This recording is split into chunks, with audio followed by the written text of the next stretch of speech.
10 Prius 1.8 liter. I'm going to do the head gasket. First part of doing the head gasket is taking off the plastic and taking off this wheel. For the windshield wiper motor, just a whole bunch of these little 10mm bolts. Yeah, all space in the world. You remove the 5 of the 12mm nuts and bolts right here, right there, right there, right there, right there. Remove the 10mm bolt that holds on this. Remove the 2 more 10mm bolts that hold on this EGR pipe. Remove the fuel injector clips, all 4 of them. Remove the 10mm bolt for there. Remove the connector to the throttle, water pump, break that zip tie, and remove the knock sensor wire.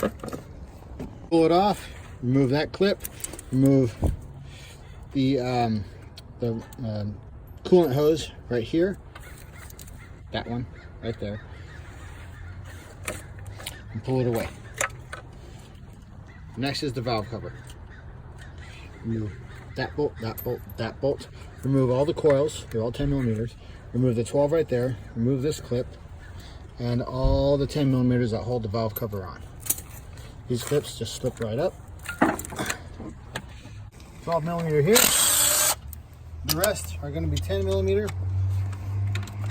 A couple ground wires.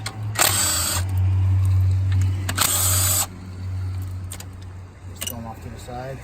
They're all pretty much the same size. Coil.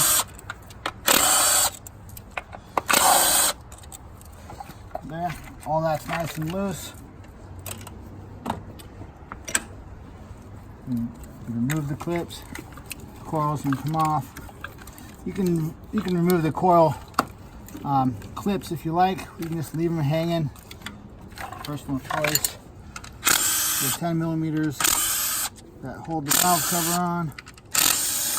Be careful if you're using a gun on the windshield.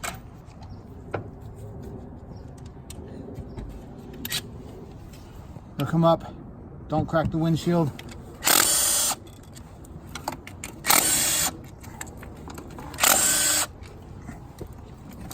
That last one back there. It's in the corner. In the corner.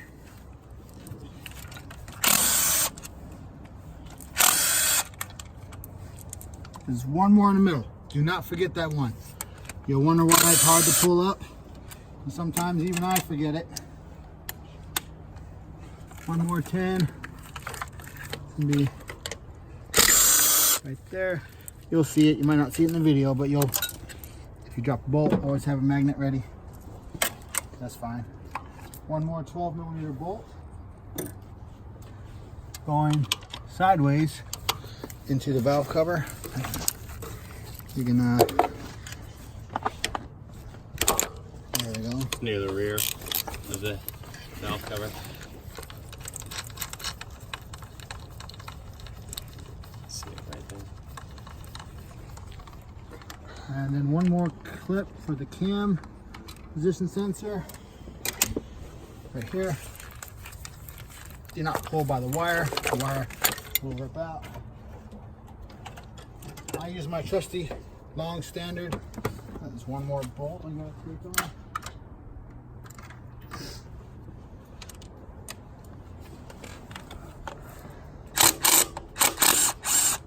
And always be careful of that windshield. Long standard, good pry points right here. Little grooves. Little groove. So just crack it open. There we go. Just hold the wires up. You can slide it out.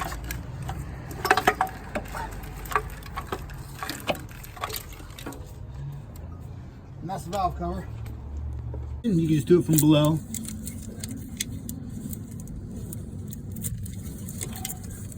This one you need a screwdriver to take off, but you can undo the wire at least. There we go. Next, you remove the spark plugs. It's easier to turn the engine to set the timing. You can see from this right here that the engine did and does have a blown head gasket. A little sludgy oil, some coolant and oil mixture. And that's what we're here for. I'm going to remove the reservoir and the clips that hold on the various items. You're going to remove that 10, that 10, that 10 nut, that 10 bolt, and that 10 bolt. You got to unclip it from these AC lines and then pull everything over. This is the motor mount. You're going to find something to support the engine with, but if you don't have anything, you can actually let the engine drop down. It'll stop after about a couple inches. It'll rest on the frame. You're going to move the 14 millimeter that's going up underneath here first. Don't do that one last. Do this one first. 14 millimeter nut. 17 millimeter, 17 millimeter, 17 millimeter, 17, and 17 millimeter right there. Here, these are the bolt holes. These guys, and inside here there's some black O-rings. This is what they look like. Sometimes they fall out, sometimes they don't. They sit in there. If they do fall, make sure you get them, otherwise you're gonna leak everywhere. Here's the oil filter housing. So it's kind of like that. Inside. There you go. It will leak a good amount, probably like a cup and a half, so just be ready as soon as you loosen the bolts. And yeah, don't lose these O-rings. There's 2 of them. Motor mount. I've done the 14 already. Loosen up this nut. Use the 8 millimeter and get the whole stud out. And then this one's last to lower the motor on. Remove this one, otherwise you won't be able to get that out of the way. Next is the harmonic balancer bolt. If you don't have an impact to take off that bolt, you will need to get a breaker bar and a 19 millimeter socket and brace it to the frame and have someone start the engine briefly. It'll turn the engine, which reverses the bolt. But otherwise, this 1/2 inch impact got from Harbor Freight. It says 1,200 foot-pounds of torque. You can take it off pretty simply. You don't need any special puller to pull off the harmonic balancer. It'll just pop right off. Just pull it right off with a little patience, wiggling it back and forth. I gotta use 2 hands for it though. 5 exhaust manifold bolts. Nuts, sorry. They're all 12 millimeter and they're all fairly easy to get to if you use a 4-inch extension with a deep socket or 6-inch extension. Actually, you know what? You need a deep socket anyways because they're studs. Those 5. You need to remove 1 more bolt. That 14 millimeter bolt connects the exhaust manifold to the bracket to the engine. Once you remove that bolt, you can pull the exhaust manifold away from the engine. Don't forget to catch the gasket, keep it from falling, and put the gasket back on when you reassemble. Next is the water pump. 5 12 millimeter bolts. That one, that one. The other ones are easier to do from below. That one, and that one. Once you undo those bolts, it pulls right up. You're gonna drop some coolant, so be sure to have a drip pan ready. To set the timing, make sure there's nothing in the way of the cams. And what we want to do, we're gonna continually spin it until these marks line up. This timing mark with the back scratch needs to line up with these 2 painted links. Not the 1 link, the 2 links. So with the spark plugs out, it's easy to do. Go ahead and start spinning. We're spinning it by hand with the 19 millimeter bolt.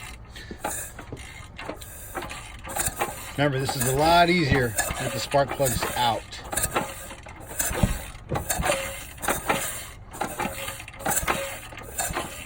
See, as it comes back around, slow down.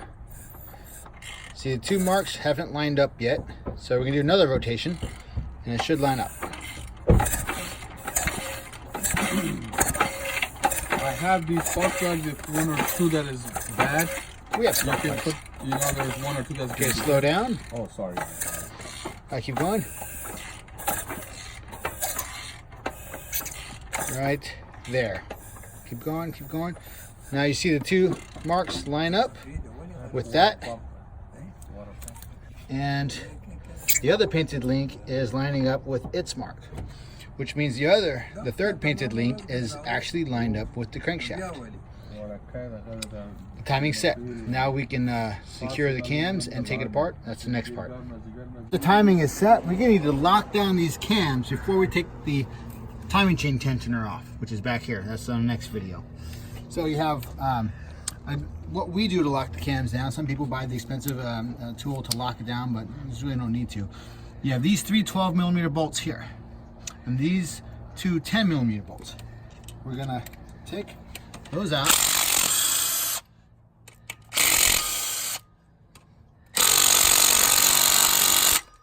That one's a little tight.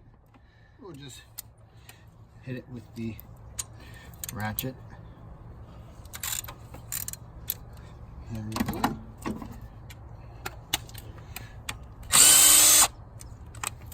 Now the two 10mm bolts.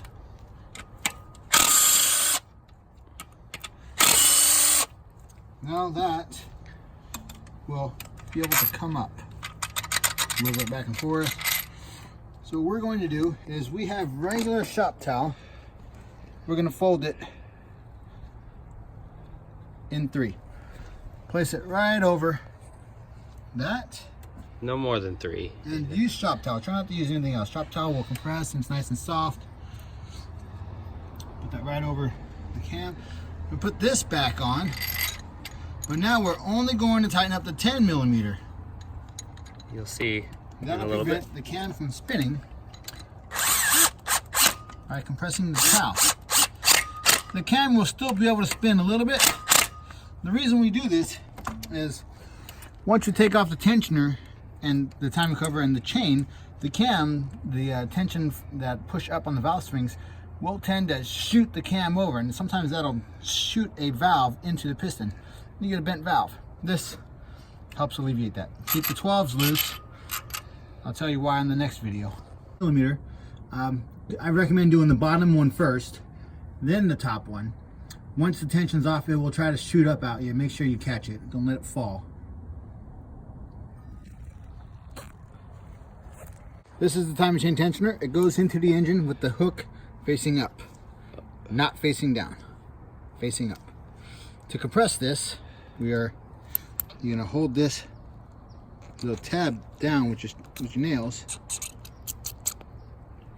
Some oil will come out. Bring the hook up, and there you go. So you have all the bolts that hold on the timing cover. This is the timing cover. You have all the 12s, one 10mm bolt in the middle. A lot of people forget that. And the 14mm bolts. Make sure you remove all the bolts and double check before you start prying that away. Bolts are out that hold on the timing cover. This whole big timing cover right here. Don't be shy. Give that thing a little pry. It'll come out. Once you pull it away from the motor, you'll notice that it's still attached with the thermostat housing. Next, the 3 10mm, 2 nuts and 1 bolt on the back end. It's easy to do once the timing cover is moved away. Now that the thermostat housing is off, you can pull the timing cover out and lay it down first. There's O-rings. Make sure you don't lose those O-rings.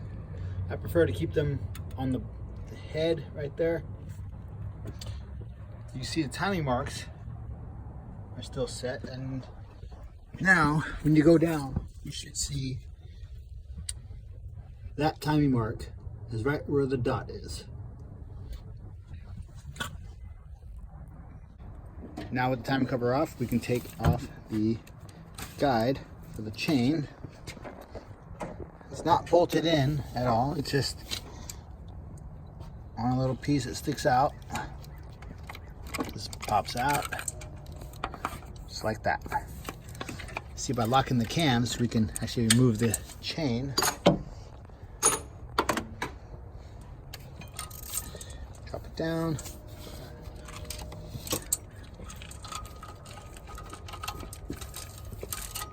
lift up that other end. There we go. You see 3 colored links on the chain. It's pretty idiot proof. Throw that in there. Next, take off 12 millimeter bolts on this guy, 2 of them. Is to remove the fuel injectors. You have a 12 here and a 12 there. Also comes with black spacers, but it's pretty, those spacers right there. And make sure, we don't need to really do the fuel line. This thing, It is mounted. just remove it. That's the 12 I was talking about earlier, but Okay, you see where the mounting is. yeah. Should have a, make sure the O-rings either stay there or come up with the fuel injectors. There's 4 of them, just don't lose them. You just spin this guy off to the side. There's really no reason to take off the fuel line. There we go. Nice. Don't worry about the dirt yet. Once it heads off, we can clean that out. Time to do these 12s. That one, that one, that one. There's another one right there. This one, this one, this one, this one, this one, this one, this one. And those. That one as well. Do not do the 10s. There's no need. You leave the 10s, the 10 millimeters in. Good. Get the gun with the. Okay, now we got all these 12s up. There's no real reason to take them out completely. The seam is going to be right here. Okay. See it. Get a nice little screwdriver. Pop it up. There we go. Just leave the bolts in with it. And put it somewhere safe so no squirrels take it. Alright, we'll get these little roller rockers here. They're all pretty much the same. You don't really need to keep them in order. If you're really particular, you can keep them in order, but these are all the same. So next, what we have is the head bolts.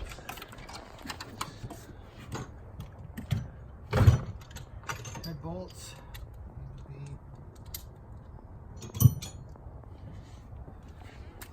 The 12-point Allen. This is a number 12 size. Some people call it a star or 12-point Torx. Doesn't matter. They fit in the head bolts, just like that. First, you're going to wait for 2 cracks. 1, 2. I'm doing the outside bolts first, and work your way to the center. It's very important to not remove the bolts completely when you first do them. Keep the head. It's got to come up evenly, just like when you're torquing it. It's got to go down easily. Remember, listen for the second crack.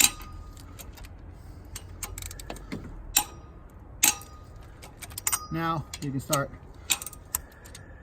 loosening. You might hear a little puff of air when you get it all the way loose.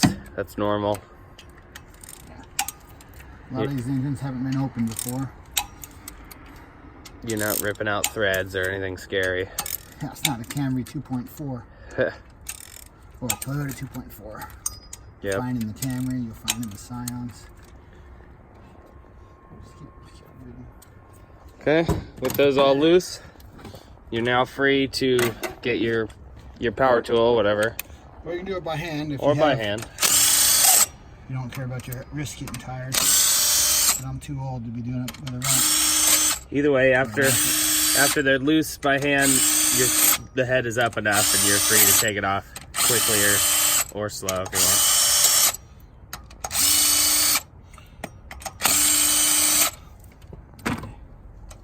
These head bolts, when you take them off, make sure you have a magnet because the washers will actually stay behind. A lot of times the washer will fall down into the engine. And they're a pain. It can go in there, but So get a little $2 magnet, pull it up by the washer. we find that's easier. easiest. And that's funny. I mean, if you're doing this engine, what earlier Prius engine, the 1.5s, or pretty much any Toyota, almost all of them, the washers aren't part of the bolt. It's not like a Honda. Washers always stay down.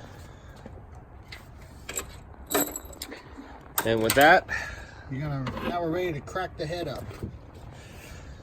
You look down here, you get a nice little pry bar. oh, that's the dipstick. Here we go, right there. You can see a square sticking down, Nice little, yeah. and the head comes out very easily. And Double check to make sure you have everything off, which we know we do already. And you're gonna want to pull it away from the exhaust the studs. with the studs. Where can I put this? Yeah, we'll be back. Doesn't happen very often, but just double check. Usually they stay in the block, right there and right here. And in order to check to see if it's warped or not, we're gonna clean the spot, some of the carbon buildup along the center. So I'm just gonna brand new razor blade, just do a slight little scratch.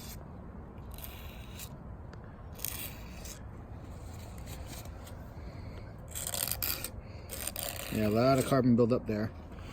Head's looking pretty good though, but we gotta check it with the straight edge just to be sure. You got the straight edge here. Nice new straight edge, ordered on Amazon, OEM Tools, about $25. This is the 24-inch one. You can do an 18-inch one as well. And feeler gauge. So this is what we're checking. When the head warps, the feeler gauge touches on both. The straight edge touches on both ends. And if it's warped, you'll have a gap here in the middle. And the 1,000th won't even fit through it. But if you had a gap, it would kind of look like that. But in this case, it's fine. Head is not warped. It looks really good. Now we're going to check for if the engine had compression. You can do the compression check before you take the head off, but it won't give you good reading that the valves are sealing if the head gasket is blown. What I do, we can brake clean, and I will just spray it in. And what I'm looking for is seepage coming out of the valves. A little bit of seepage there. That one's sealing, sealing, and sealing. So what we're going to do is, actually it's not even coming out that fast. Some people use water. If I were to use water, this wouldn't even be coming out. So you have that valve on the number 2 cylinder. Only one valve, it's intake.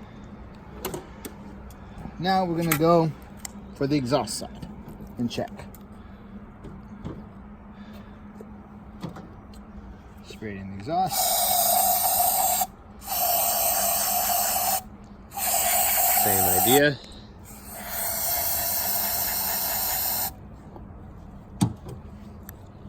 The exhaust valves. Looks good. No leaks at all.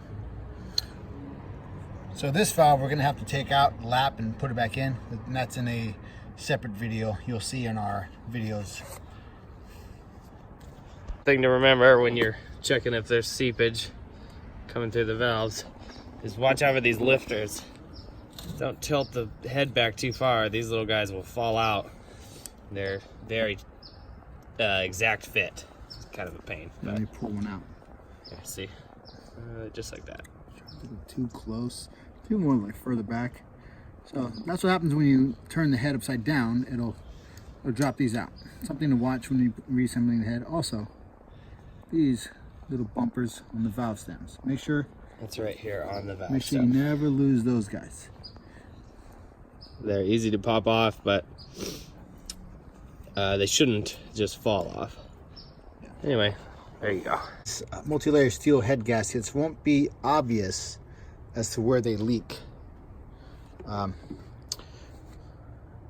what you'll feel is you'll feel that it is nice and flat, and it shouldn't feel that way.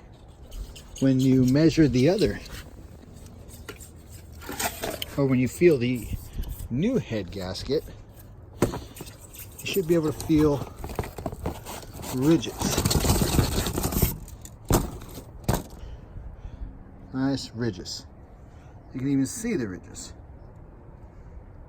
This is Felpro head gasket, made in America. Been making gaskets for about 100 years now. This one's flat. You can't even feel that. This one, it's got the ridges. That's what provides the seal. You're gonna clean the block off as well. Scrape off all this extra stuff, clean it nice and well. See some of the sludge in the coolant jacket. And next we'll be putting the new head gasket on. The head is done, taken care of. And time to put it back on the engine, on the block. So I got the new head gasket there. And the 2 alignment pins, there and there. Head gasket's on. I get these studs into the exhaust. Make sure you don't forget the exhaust manifold gasket. Otherwise, the customer might call you and say their engine's loud. You can tell them that the squirrels ate it. They might not believe it. It's also not very fun to put on when the head's already on. Nope. Okay. All right. So, you're gonna do what you can to not drag the head on the head gasket.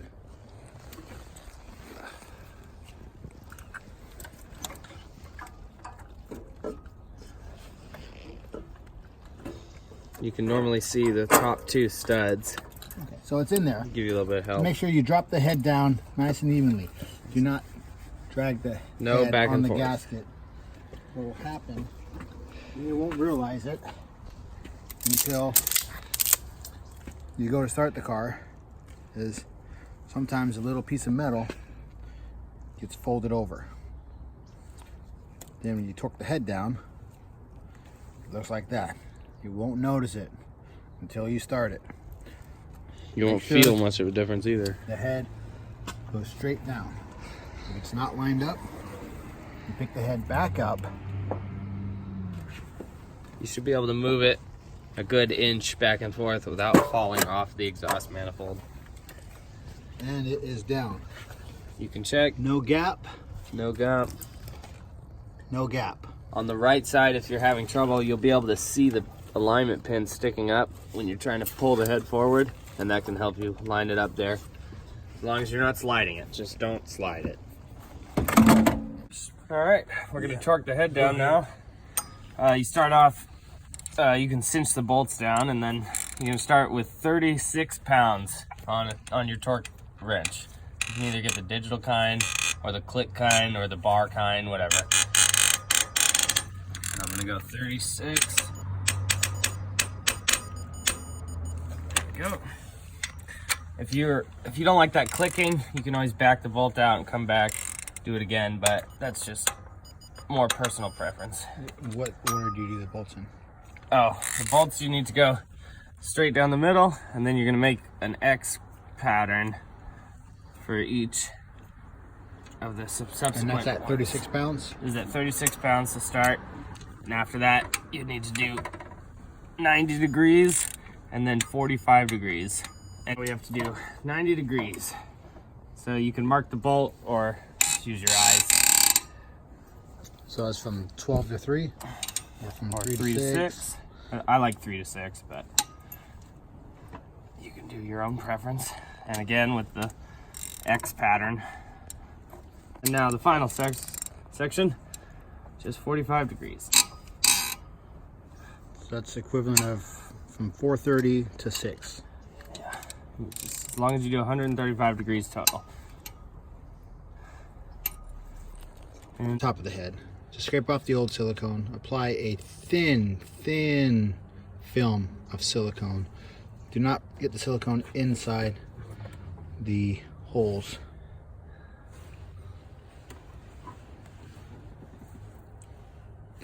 It's okay if it's the threaded holes, that's fine. You get silicone inside those passageways, you start messing up the oil flow. Rocker's on. Otherwise you'll wonder why the car doesn't start. Next are the cams.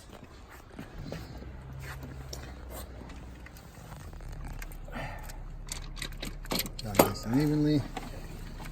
Make sure the bolts start. I'm going to check, make sure none of the roller rockers fell over while doing it, otherwise you have to pick it back up. And cinch down the 12mm bolts. After you get the cams on, time to put the guides back. There's the first one. One guide. And then well, one guide for now, yeah. Then the chain, then the other guide. Alright, somehow when the chain was off, the colored links had disappeared. I don't know where they are. Where they could be. Oh, here they are. Okay. So, links are going to be just like before. The 2 links are on this mark.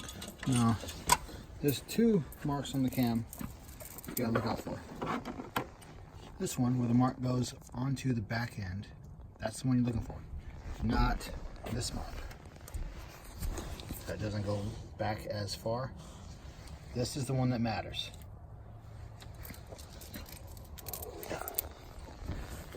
The 2 links go right in the middle of that. The 1 link goes down there. They're on the rectangular-ish. And then go to the bottom.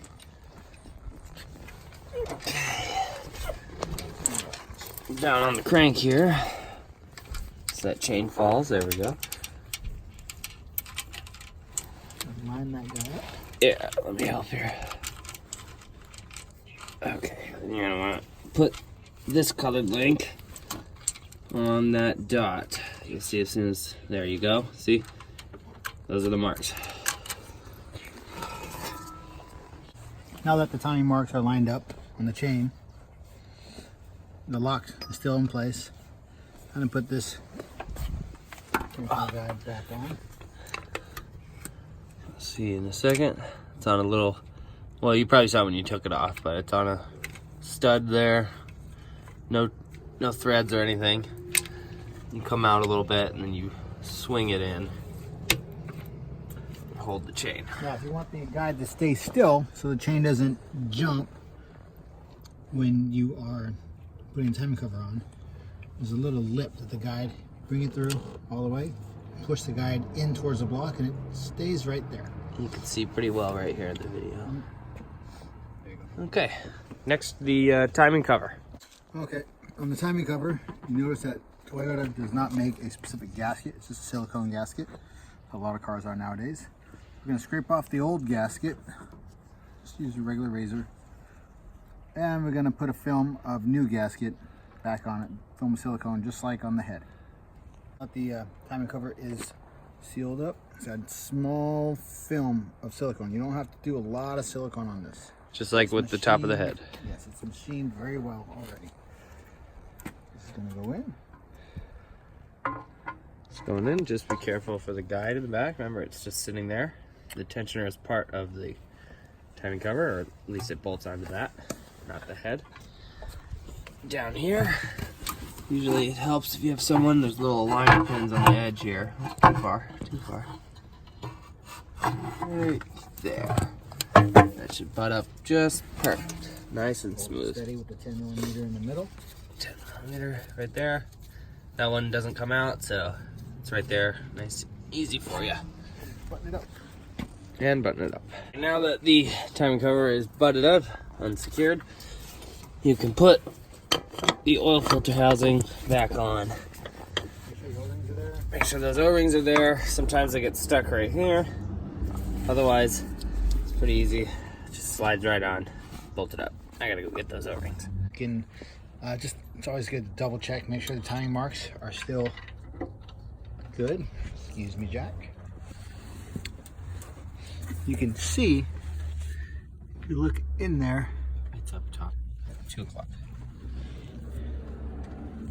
hard to show with the camera, but you can see the link that the yellow link goes to.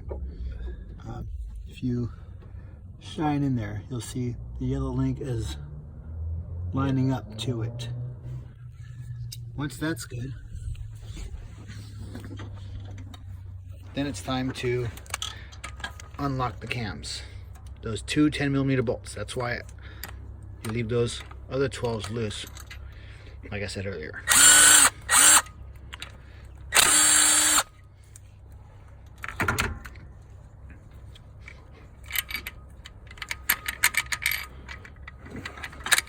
There we go.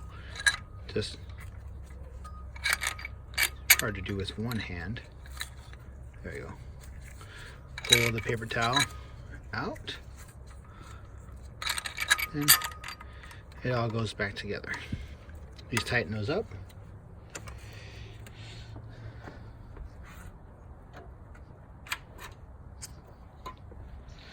And now is also time to set the tensioner. Now,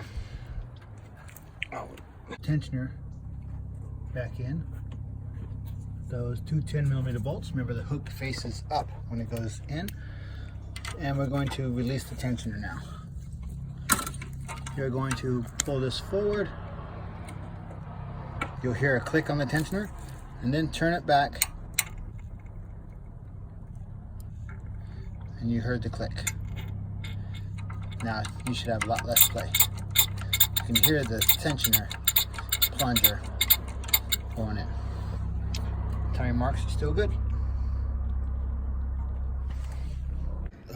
Two things, or one thing, two different seals that you gotta be careful with is make sure that one is still there, and you have an empty spot here, which means this O-ring came off with the valve cover. It feels like it's stuck on pretty well. So I'm just gonna leave it there, put the gasket on, and you're gonna cinch it back down. Okay, the rest of the engine is pretty much self-explanatory. You put it together in the reverse order that you took it apart. Don't forget the oil, don't forget the coolant. It's gonna rattle for about 5 seconds when you start it. So just wait for the tensioner to build up oil pressure, and that rattling will go away and it should level out. Recommend getting new spark plugs along with it. Have fun. Don't let your friends borrow your cars.